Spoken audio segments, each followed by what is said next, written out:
Hello everyone and welcome back to Dragalia Foundry, a fan channel where everything Dragalia Lost can be found. This video is going to contain my first ever clear of Jaldabaoth's Piercing Gale on the Master difficulty in co-op play. I've done this trial before in solo play, but a month has gone by since it released and I still had not checked it out in co-op. So that's what we're going to be doing today, and I'm using an adventurer who I just summoned very recently. The king arrived when I was summoning for Cerise. Yes, I finally have Gale Leonidas in my collection, and I know he's a prince, but he's a king though, so I'm glad to have him on my team, and he feels so satisfying to play. I haven't exactly been struggling to clear content without him. I'm pretty much done with my Jaldabaoth farming with my expert auto team as it was, but it is good to get to put him to use. I don't know that I'm necessarily being optimal here or anything. I did just get him. I'm using Gale Mars on him for flavor, but maybe Reborn Agni or Gosu Tenno are actually better. But he just feels good to use and good to play. I love how wide range his attacks hit in. It feels super satisfying to just see that combo counter tick up, especially with the overdamage we're getting on this team from Yukata Cassandra.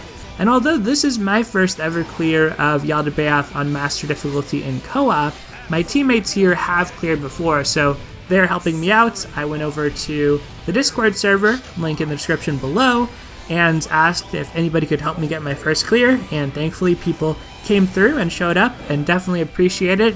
I don't know that I'll play a lot of Master Jaldabaoth co-op. I have been doing my weeklies since that content released about a month ago, just 3 clears a week, but this week I decided it's about time, let me save one of my weeklies and let's actually get that co-op clear done. But it was pretty fun, and actually, for me, it's faster. At least this co-op clear was faster. It only took 1 attempt. We didn't have to really retry or anything. Nobody died. So as of now, I actually have more success. I guess 100% success rate with co-op play. Whereas in solo, I am still using my first clear team just for lack of effort to make a better team, really. And I feel like I really have to concentrate when I do this battle. Like, I can't really go on autopilot. It feels more like a legend trial in that sense. Like, you can't ignore some of the minions, or the counter will tick down. You might get an end wipe, a screen wipe that ends your run, rather. And so I feel like with my Nobunaga lead that I was running with in solo play, it's just a little bit clunky, a little bit precarious. Like, if I get knocked down or something, that ends up being really bad for me to get my combo back and then just get in a rhythm to get SP up. So it's probably mostly just my team construction, but yeah, I have been using the same solo team I used from the very start to just do my weeklies in this, and usually it'll take like 5 or 6 attempts to get 3 weeklies done. This co-op variant feels really similar. It doesn't seem like they actually changed up a lot of the mechanics at all compared to solo play.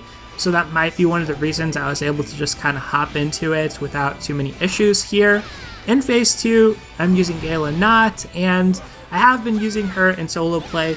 I'd like to think I've gotten a little bit better at using her and switching in and out of her forms, but honestly the big knot is very fun to use, so sometimes I probably just stay in that form a little bit too long. It is a little bit tricky playing her with the fairy movement on the dashes. She does have that sort of shorter than normal dash, which feels kind of weird as a melee. That does trip me up more often in like the Poseidon Trial of the Mighty, for instance, where I don't quite roll to where I want to roll or roll in time. But anyway, it seems like it's pretty much fine. And with her AoE, she's great for this. Her hit count is great for this. So yeah, I'm not too stressed about playing either of these characters suboptimally just to get the clear done. They were able to do perfectly well. The next content I plan to check out in Dragalia Lost is Legend, Ayaha, and Datoha. By the time you're watching this, I may have already gotten my first clear. It's the weekend at the time I did this run, and I need to do a weekly for Legend Agito, so hopefully by the time you're watching this, I'll have already cleared Ayaha and Datoha, and I'll post a video about it soon. Been doing some attempts with Cerise, Mascula, Dragalia Lily, and Dragalia Cleo. I got super close in one attempt, and it made me very sad that I was not able to get the clear. Ayaha and Datoha just flew up into the air, did that purple cross, and I couldn't hit them, but it was like they were basically dead. So I know that I can do it with that team. I just have to get a little bit better at it, I would say. And the rapid fire Manicaster seems like it'd be a big help, so there's a possibility with this being crunch time to get my weeklies. For that fight, I may just throw in Lapis. Like, I feel that's a cheat code. Just as with Gale Leonidas, these rapid-fire mana casters, I think with the exception of maybe Gale Shell, just because of how Kayan is designed, otherwise these characters have just been destroying it. They're really, really quite good in Dragalia Lost, so yeah, I'll probably just replace Cerise with Lapis and then it'll be smooth sailing, but it's been pretty fun. I actually like that fight. I'll talk more about it when I post a video and finally do clear that. And once I get the solo down, I'll probably try out co-op for that. Definitely getting back into Dragalia Lost, a little slower to clear some of this endgame content, but I think that's been a good thing. Give me something to look forward to. Let me know how it's been going for you in the comments below.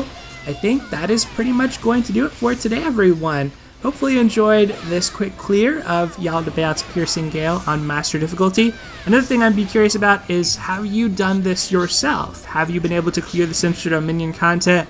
Or what sort of content are you working on? That's one thing I'd like to recalibrate a little bit as I go into future videos, because even though I've cleared a lot of this stuff, I know a lot of you out there are still working on it, and that gives you a lot to look forward to and a lot that you want to improve on or work on. And so I'd love to make some more videos about earlier content if that is something you're interested in. Anyway, y'all, as I said, that is going to do it for today. Thank you as always for watching, take care, and I'll see you next time.